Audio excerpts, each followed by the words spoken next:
প্রগতি শুরু করছি আজকের সংবাদ। প্রায় 5 ঘন্টা ধরে বাড়িতে তল্লাশি, তারপরে ইডির আধিকারিকরা রওনা দিলেন কলকাতার উদ্দেশ্যে। তবে কিছু নথি পেলেও তা প্রকাশ করলেন না, কিছু বলছেন না ব্যবসায়ী স্বদেশ রঞ্জন বেরার পরিবার। যদিও এই ইডির আসার খবরে সারা জেলা জুড়ে এক প্রকার চাঞ্চল্য ছড়িয়ে পড়ে। প্রায় 5 ঘন্টা ধরে বাড়িতে তল্লাশি, তারপরে ইডির আধিকারিকরা রওনা দিলেন কলকাতার উদ্দেশ্যে। তবে কিছু নথি পেলেও তা প্রকাশ করলেন না, কিছু বললেন না ব্যবসায়ী স্বদেশ রঞ্জন বেরার পরিবার। যদিও এই ইডির আসার খবরে সারা জেলা জুড়ে এক প্রকার চাঞ্চল্য ছড়িয়ে পড়ে। ঘটনায় জানা যায়, শুক্রবার সকাল থেকে রেশন দুর্নীতি মামলায় ইডি রাজ্যের 7 জায়গায় তল্লাশি শুরু করে। তার সঙ্গে ছিল পশ্চিম মেদিনীপুর জেলার ধনেশ্বরপুরের চাল ব্যবসায়ী স্বদেশ রঞ্জন বেরার বাড়ি। শুক্রবার সকাল 11টায় ইডির সদস্য হাজির হন। তারা টানা জেরা করেন বিকেল 4টা পর্যন্ত। তার বাড়ি থেকে কিছু তথ্য উদ্ধার হয়েছে কিনা তাও পরিষ্কার নয়। তবে স্বদেশ রঞ্জন বেরা তার বাবা সুবল বেরার ব্যবসাটা বর্তমানে করেন। বাবা চাল ব্যবসা করতেন, তবে সেই সময় রেশনের কিছু দ্রব্য কিনেছিলেন কিনা তাও পরিষ্কার নয়। তবে কী কারণে এই তল্লাশি তা সকলের অজানা। ইডি কর্তারাও সাংবাদিকদের সামনে কোনো কিছু বলতে চান না তার পরিবারের সদস্যরা। তবে তার মামা বলেন, কী কারণে এই তদন্ত তা বলা যাচ্ছে না। সারা রাজ্যের সঙ্গে ধনেশ্বরপুরের তদন্তের ফলে জেলায় এক প্রকার আতঙ্ক দেখা দেয় কিছু মানুষের মধ্যে। কারণ এরপরে কার বাড়িতে হানা দেবে ইডির আধিকারিকরা, সেই প্রশ্নও তুলেন কেউ কেউ।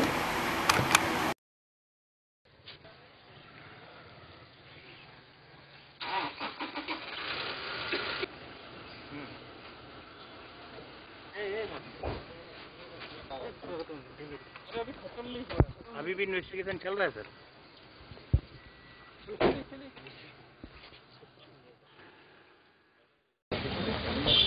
सर कुछ बोलेंगे सर?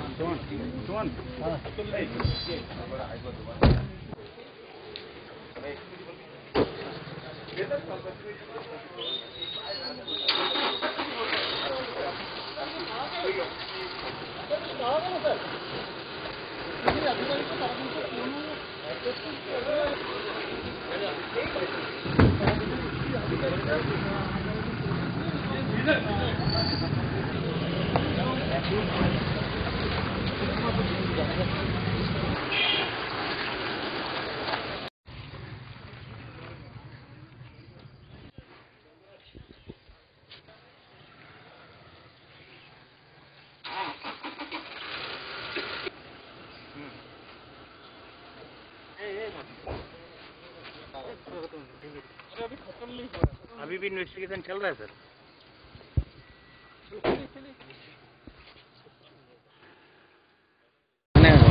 সেন্ট্রাল ফাইন নিয়ে বলছেন? হ্যাঁ, সেন্ট্রাল ফাইন। ইডির কতজন আছেন? ইডির মনে হয় 7-8 জন। কি করতে, কাদের বাড়িতে এসছে এটা? স্বদেশ কান্তি বেরার বাড়িতে। কি ব্যাপার, কি বলছে?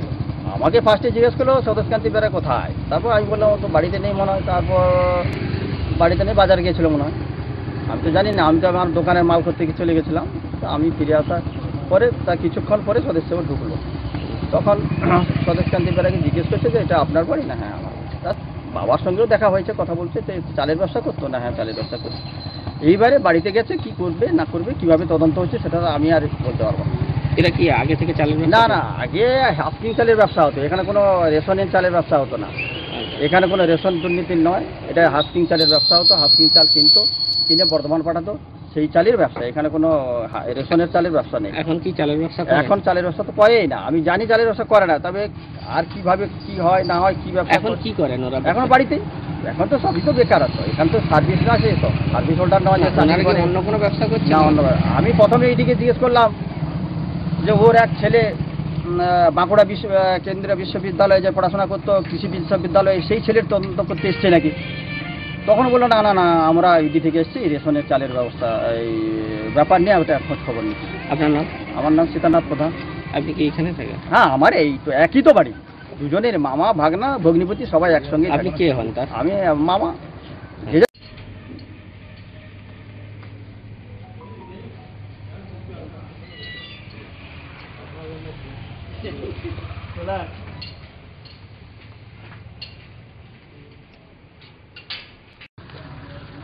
অফিসাররা চলে গেছেন সদস্যবাবু, এবার একটু কথা বলুন আমাদের সঙ্গে।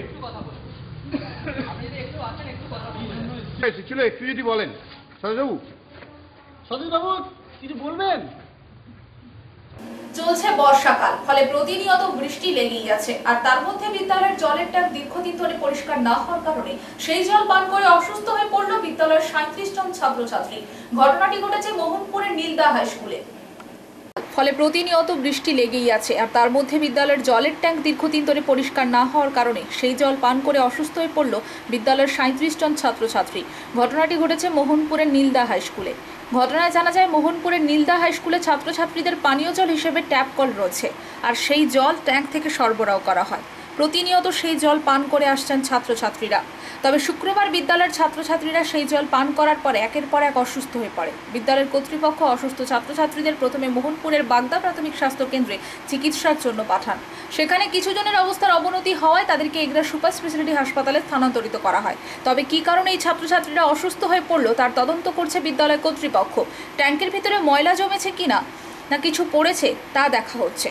পাশাপাশি স্বাস্থ্য দপ্তরও বিষয়টি তদন্ত শুরু করেছে। এই ঘটনায় এলাকায় চাঞ্চল্য ছড়িয়েছে।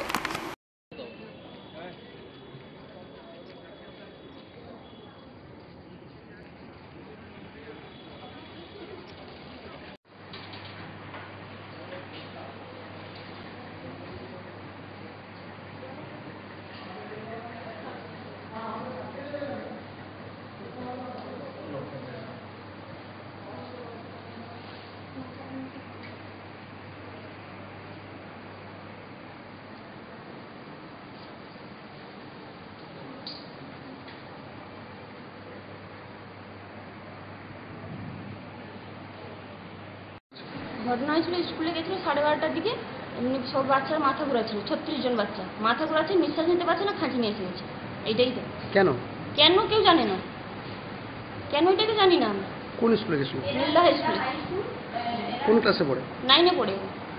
কি কারণে কি কারণে একে জিজ্ঞাসা করছি, বলছে টাঙ্কি থেকে জল খেয়েছে, এইটাই আমাকে বলেছে, আর কিছু জানি না। এখন কিরকম আছে? এখন একটু ভালো। স্কুলের মাস্টারমশাই কি বলেছেন? মাস্টারমশাই কথা আমরা শুনিনি স্যার, আমরা তো বাচ্চাকে নিয়ে আগে চলে এসেছি। মোহনপুর নিয়ে এসেছিলাম, মোহনপুর থেকে এখানে নিয়ে এসেছি। এগুলা নিয়ে এলেন? হ্যাঁ। আপনার নাম? আমার নাম পুষ্পিতা দত্ত। অভিভাবক? হ্যাঁ। ঘটনা ঘটেছে সকাল 10টার সময় স্কুলে গেছিল। স্কুলে গিয়ে এরা 12:30টার দিকে বা 1টার দিকে এরা অসুস্থ হয়ে পড়ে। তো এরা বলছে নাকি ট্যাঙ্কির জল খেয়েছে, এটাই হচ্ছে প্রবলেম। এসে রাস্তার মধ্যখানে এরা পড়ে যায়। স্কুলের ভিতরে বাচ্চা 37 জন বাচ্চা অসুস্থ হয়ে পড়ে। এটাই। কোন স্কুলে পড়ে? এটা হচ্ছে নীলদা হাই স্কুল। এখন কি অবস্থা? এখন তো মধ্যখানে খিঁচুনি হচ্ছিল প্রচুর, তো মোহনপুর হাসপাতালে ভর্তি করা হয়েছিল। সেখান থেকে ট্রান্সফার হয়ে এগরা হাসপাতালে। তো এখন একটু ভালো, খিঁচুনি একটু বন্ধ হয়েছে, স্যালাইন ওষুধ আরও দেওয়া হয়েছে। সেখানে ডাক্তারবাবু আর পুলিশ আরও অনেক সাহায্য করেছে। তো আমরা এখন হাসপাতালে ভর্তি আছি। কি কারণে হলো? কারণ বলতে এরা ট্যাঙ্কি জল খেয়েছিল, এরা এটাই বলছে। তারপরে এরা আর কিছু বলতে পারেনি যে কী কারণ। তারপরে আর পরীক্ষা নিরীক্ষা করার পরে জানা যাবে। আর তো আমরা জানি না। এই স্কুলে এইভাবে একটা ঘটনা ঘটলো, অভিভাবক হিসাবে কি চাইবেন? আগে অভিভাবক হিসাবে কি চাইবেন? আমরা চাই যে সব বাচ্চা সুস্থ হোক এবং স্কুলও ভালো হোক। এইসব স্কুলের ট্রিটমেন্ট বা এসব যাতে ভালো হোক। আপনার নাম? আমার নাম রিনি মাইতি পাত্র। কে পড়ে আপনার? আগে কে স্কুলে পড়ে আপনার? কোন স্কুল? Nilda high school. কে স্কুলে পড়ে আপনার? কে হয়? এ আমার ভাই।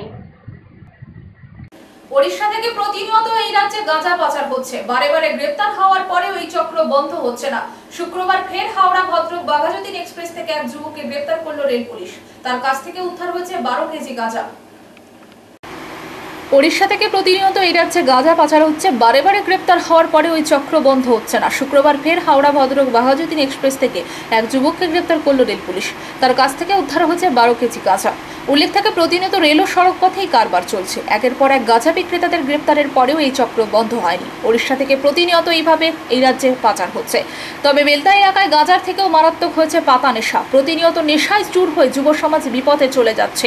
বর্তমানে উৎসবের সময়, আর এই সময় বিভিন্ন পুজো উদ্যোক্তাদের পক্ষ থেকে রাস্তা ঘিরে দেদার চাঁদা আদায় চলছে। এই সমস্ত নেশায় মত্ত যুবকদের রসিদ বই ধরিয়ে দিয়ে দেদার চাঁদা আদায় চলছে। পুলিশের নাকের ডোকায় প্রতিনিয়ত কারবার চললেও পুলিশ কোনো ব্যবস্থা নিচ্ছে না বলে অভিযোগ উঠেছে।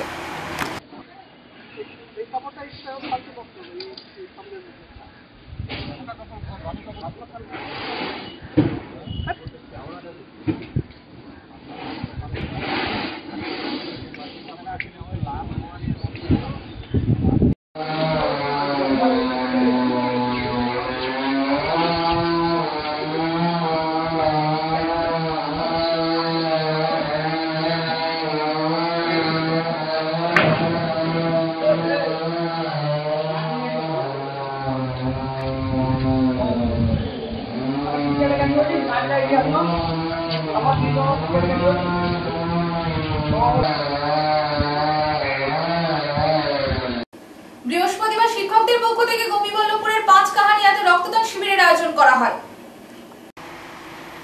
শিক্ষক দিবসের অনুষ্ঠান পালনকে সামনে রেখে রক্তদান শিবিরের আয়োজন করল গোপীবল্লভপুর পশ্চিম সার্কেলের শিক্ষক শিক্ষিকারা।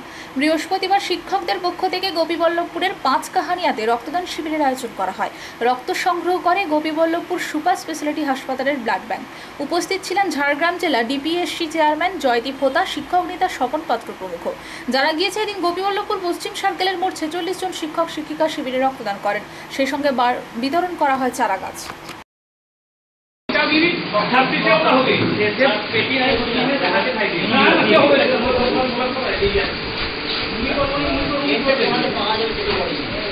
ডাক্তারকে একটা বরণ করে নিলে একটা ছবি দিন।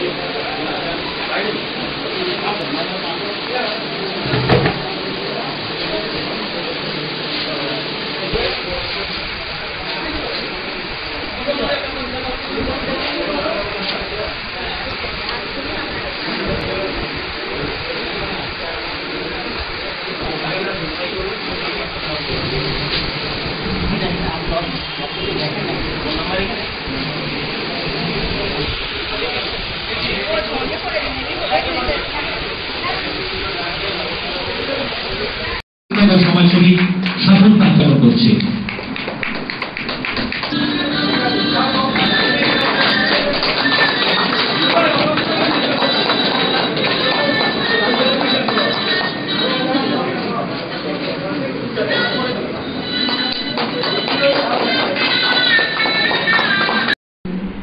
আমরা তার সমালোচনা করি, আর অ্যাডমিশন টেস্ট নিয়ে একটা পিছিয়ে পড়া পরিবারের বাচ্চা, গরিব পরিবারের বাচ্চা, তাকে আমরা রিজেক্ট করে দিই, এ কোন অনুভব। সেই জায়গায় দাঁড়িয়ে আপনারা, আমি বললাম আজকে শিক্ষকদের শ্রদ্ধা জানানোর দিন, আপনারা যারা প্রত্যন্ত গ্রামে গিয়ে অর্ধভুক্ত অর্ধনগ্ন বাচ্চাদেরকে হাতে ধরে টেনে নিয়ে এসে শিক্ষার একই আঙিনায় আজানের সুর ও মন্দিরের পুজোর ঘণ্টা। যেখানে হয় মহরম সেখানেই হয় দুর্গাপুজো। দীঘার সৈকত নগরীর অদূরে ঠিকরাহাটে উঠেছে সম্প্রীতির নগরী। শুধু মন্দির মসজিদ নয়, সম্প্রীতির আবহে পর্যটকদের কাছে সম্প্রীতির নগর এক আকর্ষণের জায়গা। এখন থেকে সেজে উঠতে শুরু করেছে দীঘার কাছে রামনগরের ঠিকরাহাট সম্প্রীতি নগর। একই আঙিনায় আজানের সুর ও মন্দিরের পুজোর ঘণ্টা। যেখানে হয় মহরম সেখানেই হয় দুর্গাপুজো। দীঘার সৈকত নগরীর অদূরে ঠিকরাহাটে গড়ে উঠেছে সম্প্রীতি নগরী। শুধু মন্দির মসজিদ নয়, সম্প্রীতির আবহে পর্যটকদের কাছে সম্প্রীতি নগর এক আকর্ষণের জায়গা। এখন থেকে সেজে উঠতে শুরু করেছে দীঘার কাছে রামনগরের ঠিকরাহাট সম্প্রীতি নগর। সম্প্রীতি নগর নামটি মুখ্যমন্ত্রী মমতা বন্দ্যোপাধ্যায় দেওয়া। এই ঠিকরাহাট এলাকায় পাশাপাশি রয়েছে প্রাচীন দুর্গা মন্দির, শীতলা ও চণ্ডী মন্দির এবং তয়তল নুরানি মসজিদ। এই ধর্মসংস্থান এলাকাবাসীকে সম্প্রীতির বন্ধনে আগলে রেখেছে। পুজোয় বাঙালির দীপুদার দীঘায় ঘুরতে এলে অবশ্যই আপনি আসতে পারেন ঠিকরা মোড়ের সম্প্রীতি নগরে। দীঘা যাওয়ার আগে ও রামনগর স্ট্যান্ডের পরেই শুরু সম্প্রীতি নগর। হিন্দু মুসলিম দুই সম্প্রদায়ের মানুষ মিলেমিশে এখানকার দুর্গোৎসব ও অন্যান্য বড় উৎসবগুলিতে অংশগ্রহণ করে থাকেন। রামনগরের ঠিকরা মোড়ে দীঘা নন্দকুমার 116 জাতীয় সড়ক থেকে পশ্চিম দিকে ঠিকরা মিরাগোদা রাস্তায় সামান্য এগিয়ে গেলেই সম্প্রীতি নগর। দীঘায় বেড়াতে আসা পর্যটকরা সম্প্রীতি নগরে একবার হলেও ঘুরে যান, জেনে যান এখানকার সম্প্রীতির কাহিনী। উল্লেখ্য, বছর কয়েক আগে দীঘা সফরে এসে মুখ্যমন্ত্রী মমতা বন্দ্যোপাধ্যায় ঠিকরাহাটের সম্প্রীতি নিদর্শনের কথা জেনে যাওয়ার জন্য আগ্রহী হন। তিনি এলাকায় পৌঁছে নামকরণ করেন সম্প্রীতি নগর এবং পরিকাঠামো উন্নয়নের নির্দেশ দেন। পরবর্তীকালে মুখ্যমন্ত্রীর নির্দেশে তথ্য ও সংস্কৃতি দপ্তরের তৎকালীন মন্ত্রী ইন্দ্রনীল সেন একাধিকবার এলাকা ঘুরে যান। দীঘার কাছে এই এলাকায় পর্যটক সমাগমের কথা মাথায় রেখে পরিকাঠামো উন্নয়ন সৌন্দর্যায়নের পরিকল্পনা করা হয়। ধাপে ধাপে বরাদ্দ হয়েছে অর্থ। আর সম্প্রীতি নগরে এক এক করে পর্যটন পরিকাঠামো সৌন্দর্যায়নের কাজ করছে সংশ্লিষ্ট দপ্তর।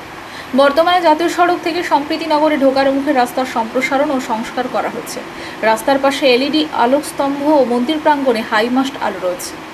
বসার জন্য কংক্রিটের বেঞ্চ রয়েছে।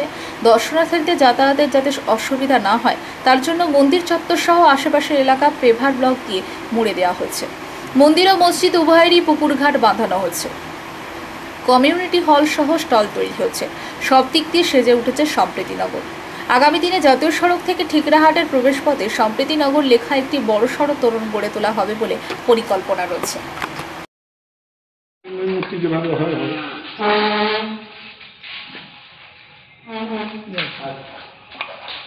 জুতাকারি